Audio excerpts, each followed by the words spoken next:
Okay, so if you want to talk about reflection and the importance of reflection in terms of during work experience and also during the rest of your career, Michael, why do you think it's important? It's just so necessary. I mean, a lot of things that you do, you know, you try and keep in your subconscious and say, okay, I did this, that wasn't bad, next time I'll do it better. But I mean, you can't keep all those things in your head. I mean, sometimes you need to document, you know, what you've actually done and how you could improve on it, and why you didn't do it so well the first time and how you're going to make it better the next time. So that's really the main thing about reflective practice. I mean, I know you've just completed your F1 application and it's a lot about reflective practice. All of it's reflective, basically, and obviously it's kind of, I think definitely it's imposed on us initially, and I've personally, when we first started doing it in third year of medical school, there were a lot of reflective practice and having to document what we're doing on a daily basis. I wasn't very comfortable with it at first, and because I think it's a different thought process, because you kind of, as you just said, you do it subconsciously, naturally. Like if you've done something bad, you think about it later, why you did it badly and how you can improve. But documenting it and putting it down on paper was a different experience for me.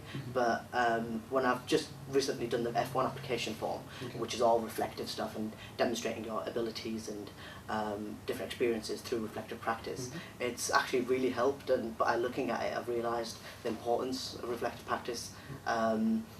I think it obviously gives you a structure to your own development and personal development.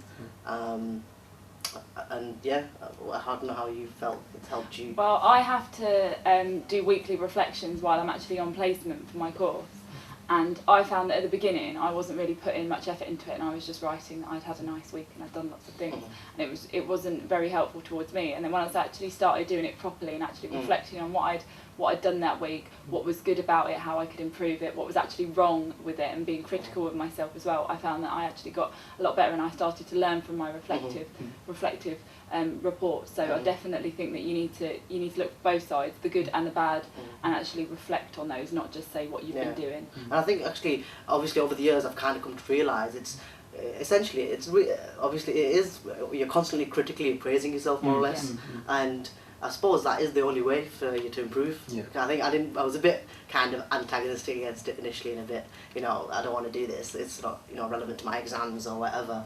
But I've definitely come to realise that it's your own personal development. Obviously we can talk about things like, you know, you should be reflective when you do work experience, for example, so you can remember all of that stuff, and then you can demonstrate in an interview, you know, what you learn, and you can give the impression that you're a fantastic student to the interview panel, and that you've got great insight, and etc, etc. But in a more broader sense, it actually develops you as a person, I think, because it's constantly, in a way, it's a constant, like in business, how they do audits every so often. Even the most successful companies in the world do audits, but it's because they want to see constant progression and constant improvement. And essentially, that's what you're doing. Yeah, you can't improve unless you've looked at what you've done. Exactly. So I think you're constantly kind of auditing yourself and then implementing changes. So it's really good, I think. I've come to like it now, I think. It's quite encouraging as well, actually, because not just focusing on the negative things as well. You know, you also focus on the things that you did well as well. And that kind of cements in your mind, so next time you're on a placement or you're on a ward, you know, you remember the things that you did well last time. And you can repeat them. You know, it worked well last time, so you can use it again. But I mean, just to come back to the work experience thing that I was talking about, was obviously it is important in terms of using the reflective practice, I think, in terms of getting yourself a job or getting yourself a place in medical school or in whatever aspect of your life.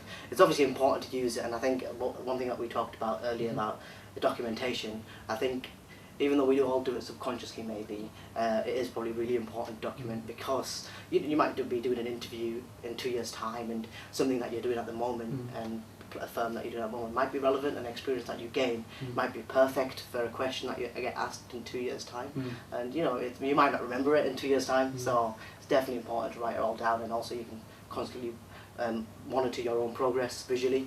And I think personally, entering medicine, especially when we start training as junior doctors and SHOs and registrars, you have to keep a portfolio. And so for medicine, you know, it's essential when you finally get your certificate of completion and you apply to be a consultant, they'll look through all of these things, and through your reflective essays and reflective notes, they'll want to see that you've gained all the competencies to get to the top of your profession. So, you know, it is a lifelong thing, and I think it's definitely one of the core features of the lifelong learning of any healthcare profession. I think being able to reflect on something properly shows that you're a very well-rounded person, because you can look at everything from different aspects as well, and I think that's important when it comes to doing reflection.